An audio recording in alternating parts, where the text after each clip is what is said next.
नमस्कार दोस्तों। आज फिर मैं आपके लिए हिंदी कहानी माँ की दौलत लेकर आई हूँ। अगर आप मेरे चैनल पर नए हैं तो प्लीज़ चैनल को सब्सक्राइब ज़रूर करें। माँ की दौलत, दिल छू लेने वाली कहानी। एक गांव में श्याम नाम का एक गृहस्थ रहता था।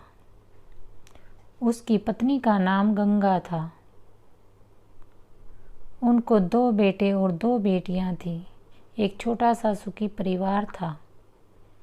श्याम ने अपना सब पैसा उसके बेटे और बेटियों की पढ़ाई, शादी और उनके लिए अच्छे घर बनाने में खर्च कर दिया। श्याम के बेटे और बहुएं स्वार्थी थे। माँ बाप ने इतना सब किया, फिर भी श्याम को उसके बेटे और बहुओं के रहमो करम पर जीना पड़ रहा था। उन दोनों को बेटों और बहुओं से बहुत ज़्यादा हीनता और अपमान का बर्ताव मिलता था।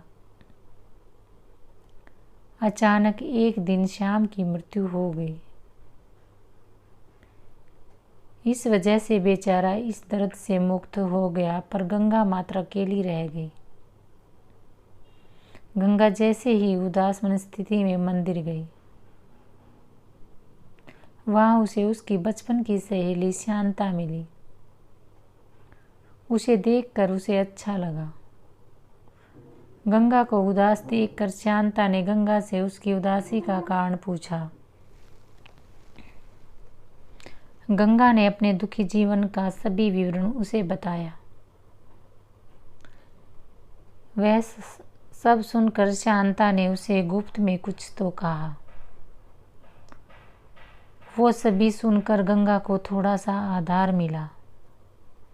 दूसरे दिन सुबह जिस प्रकार शांता ने बताए अनुसार शांता एक बैग लेकर गंगा के पास गई और वो उसे जैसे पहली बार मिल रही है ऐसे बर्ताव किया। शांता ने गंगा को गले लगा लिया। गंगा ने शांता को पूछा, शांता तुम यहाँ हमारे गांव में कब आई और किसके घर ठहरी हो? गंगा की दोनों बहुओं गंगा की आवाज़ सुनकर तुरंत अंदर से बाहर आ गई। उन दोनों को देखकर शांता बोली, अरे मैं दूसरे घर पर कहाँ रहूं? हम दोनों मुसेरी बहनें हैं, तो सगी बहनों से भी ज़्यादा हमारा रिश्ता अटूट है। मुझे जीजाजी गुजर गए मालूम पड़ा, इसलिए मैं तुमसे मिलने के लिए और भेंट देने के लिए आई हूँ। पहले दिन तय किए गए अनुसार गंगा बोली, शांता तुम मुझसे मिलने के लिए आई हो यह सुनकर मुझे अच्छा लगा, पर तुम मुझे भेंट देने के लिए कुछ लाई हो, इसका अर्थ मुझे कुछ समझ नहीं आया। शांता जानबूझकर रोने का सुर निकाल कर बोली, अरे गंगा, मुझे पता है कि आप दोनों ने तुम्हारा सभी पैसा बेटे और बेटियों की पढ़ाई और शादी, उनके लिए अच्छा घर बनाने के लिए खर्च कर डाले। आप दोनों ने खुद के लिए कुछ भी नहीं रखा। यह सब ठीक है, क्योंकि आपके बेटे और बहुएं सभी अच्छे हैं, इसलिए वह तुमसे प्यार से बर्ताव करते हैं, तुम्हें अच्छे से संभालते हैं, इसका मुझे पूरा भरोसा है। लेकिन हमारे यहाँ तो सब उल्टा है। हमारी आर्थिक परिस्थिति अच्छी होकर भी बेटे पढ़े नहीं, इसी वजह से वे कोई भी उद्योग धंधा करते नहीं। उनको सिर्फ बैठकर खाना आता है। अमीर हैं, इस वजह से उनकी शादी भी हो गई, परंतु उनकी पत्नियां हम दोनों को बार बार अपमानित करती रहती हैं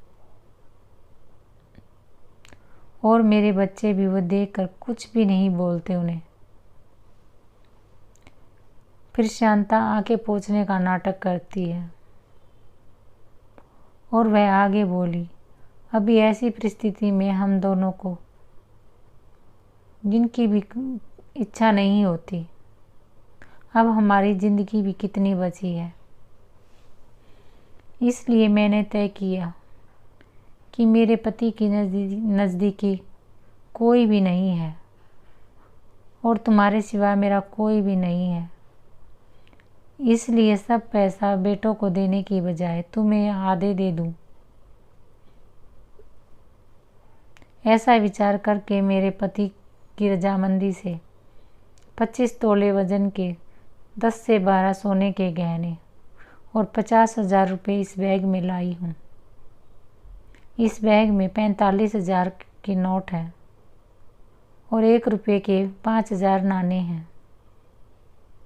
अभी तुम कुछ भी ना कहते हुए हमारा प्यार समझकर इस बैग और इस चाबी को ले लो। मैं सिर्फ तुम्हारे पास चाय पीकर तुरंत चली जाऊंगी। शांता का यह बोलना सुनकर सास की बहन कोई सामान्य औरत नहीं है, बल्कि बहुत अमीर औरत है और धन की तिजोरी साथ लाई है। ऐसा विचार करके गंगा की बड़ी बहू प्यार का नाटक करके उसको बोली कि क्या मासी, आप इतनी जल्दी क्यों जा रही हो? अभी आई हो तो रहो हमारे घर 2 से 4 दिन। आपके बेटे और बहुएं भी नई पीढ़ी के हैं, इस वजह से आप उनकी तरफ ध्यान मत दीजिए। आप दोनों पति पत्नी ने आपका जीवन यशस्वी किया है, वैसे ही हमें इस बारे में मार्गदर्शन दिया तो अच्छा होगा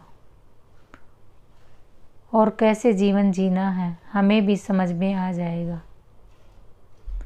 तभी शांता उसे बोली, मेरे पति के दोस्त आज प्लेन से रात को 12 बजे हमारे घर आने वाले हैं, इस वजह से मुझे जाना होगा। हर एक मनुष्य की ज़िंदगी में ऐसा प्रसंग आता ही है कि जिसकी वजह से उसकी आंखें खुली हैं और वह मनुष्य समझदार हो तो उसे मार्ग दिखता ही है। ऐसा बोलकर शांता चाय पीकर वहाँ से चली गई। शांता के जाने के बाद गंगा के दोनों बहू और बेटे उससे बहुत अच्छा बर्ताव करने लगे, बहुत प्यार और देखभाल करने लगे। गंगा खाना खाने के बाद रात को अपने रूम में जाकर दरवाजे की कुंडी लगा लेती है। शांता ने दिए हुए कुछ पत्थर पर पीट कर बजा कर गिनती थी।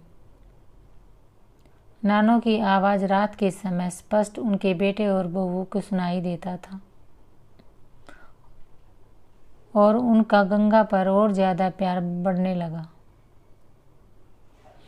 ऐसा 5 से 6 महीने तक चलता रहा, लेकिन पैसे गिनने का काम मात्र ख़त्म नहीं हो रहा था और ये सिलसिला गंगा ने अपने मरने तक चालू रखा।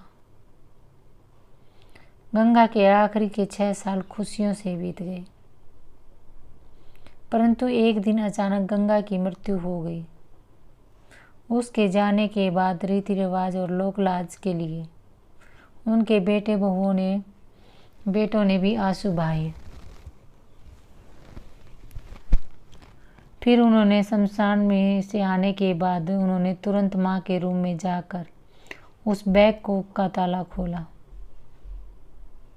और क्या उनको भी धक्का लगा, क्योंकि उसमें तो सिर्फ पुराने समाचार पत्र, 4-5 वजनदार पत्थर और सिर्फ 1 रुपया था। वो रुपया भी पत्थर पर पीट कर पूरी तरह से खराब हो गया था। धन्यवाद दोस्तों। अगर आपको ये कहानी अच्छी लगी है तो इसे लाइक करें, शेयर करें और चैनल को सब्सक्राइब ज़रूर करें, कमेंट्स भी करें। मिलते हैं ऐसी ही नई कहानी के साथ।